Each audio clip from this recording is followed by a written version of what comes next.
Hi, I'm Nadine Thornhill, sexuality educator. All right, doing a book review today. I haven't done one in a really long time, but I recently picked up this amazing series of books called Ordinary Terrible Things by author Anastasia Higginbothom. Can I digress for a second and talk about how fantastic I think the name Anastasia Higginbothom is? It's like a nursery rhyme character.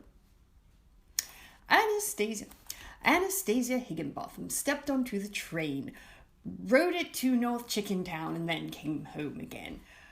Yeah, I don't know.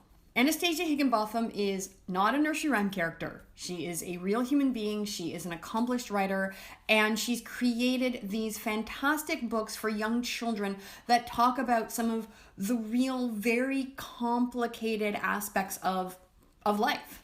So in this series, we have divorce is the worst. Death is stupid. And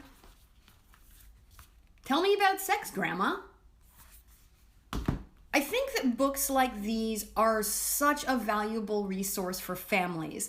As adults, we're aware that experiences like death of a loved one or the end of a relationship can be, complicated and really painful. And even something like sex, which, ideally, we want to be wonderful and life-affirming, can also be really intense. And again, it can be, complicated, and it can even be painful and harmful sometimes. Because seeing our children in pain or seeing them struggle is really difficult for us as adults, I think sometimes in an attempt to protect them, we, might avoid talking to them about things like divorce or death or sex. Or when we do talk to them, we really try to minimize it or talk about it as little as possible because we don't want them to get hurt. What I appreciate about these books as a parent is that they remind me that my child lives in the same world that I do. He is observing the same things that I observe. He is, affected by a lot of the same things that affect me, even though, he has a child's context for these things. He's still capable of, having feelings and questions and thoughts about the world around us. I also really appreciate that these books validate kids' feelings and experiences. It lets them know that it's okay to be sad. It's okay to be angry. It's okay to be jealous. It lets them know that it's okay to be curious and it's okay to have questions about these things and to ask those questions. And it also lets them know that, it is okay to sometimes think that, your grown-ups are weird or that your grown-ups are just making terrible decisions and that all of this is just part of the process of growing up and learning about the world. All of the books are bomb, but I'm going to dive into Tell Me About Sex, Grandma, because sex. This book is not so much about, explaining sex in the sense of, penises and vaginas and this is how babies are made and, body part A goes with body part B. It's a story told from the point of view of a young child who is curious about sex and kind of notices that no one really wants to talk about it. So the child goes to grandma and basically says, yeah, this is super weird. No one is really telling me anything. Your grandma, I know I can trust you, so what's up with sex? So grandma basically says, yeah, it's really normal that you are curious about this because sexuality is a part of you and it always has been. And there's definitely stuff that, you can know now, but there are other things that you will learn and discover as you grow up. There are certain things that you won't really know until you are an adult. And there are other things that you may not know because it's private and it's, it's none of your business. It's only to do with the people who are involved. Grandma talks about consent, how, we each have our own body and our body belongs to us and that it's up to us to, learn and discover and decide what feels good, what we want, what's right for us, what's not right for us, and that is a process that is part of growing up. As I mentioned, there isn't a lot of sex-specific information in this book, but there's a little bit.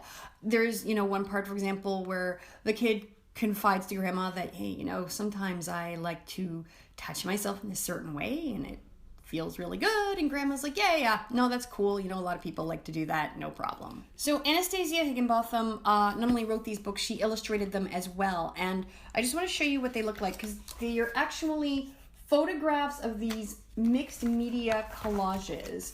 And she uses all sorts of materials, like there's pages from magazines and, you know, fabric and different types of paper. Here, let's hold that up.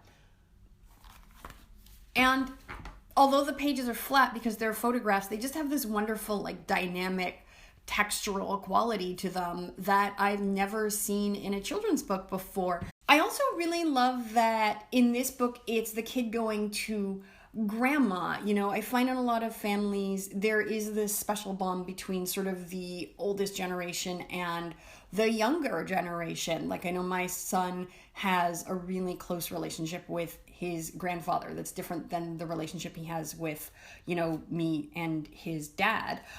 There are also a lot of cultures where children live in the same home with their grandparents. Either their grandparents are the one raising them, or they live in a home where, you know, extended family all live together. So I just love that we're seeing, you know, a family relationship that's different than parent-child.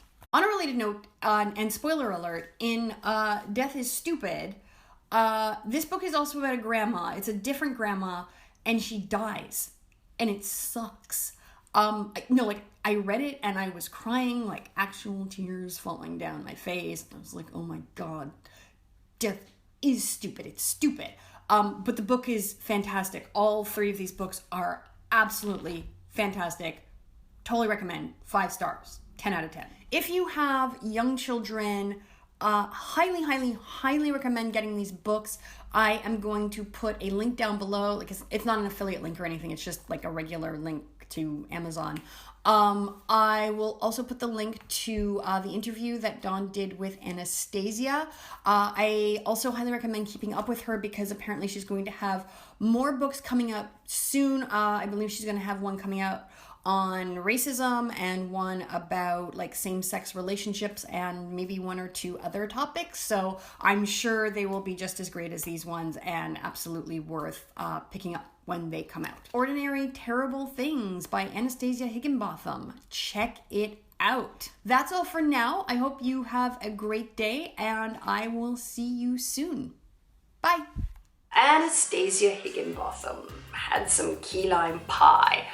And after she had ate it all, she gave a happy sigh. Anastasia Higginbothom, in a court of law, told the tale of murder and the gruesome things she saw. Why would that be a nursery rhyme? This is why I don't write nursery rhymes for a living, obviously.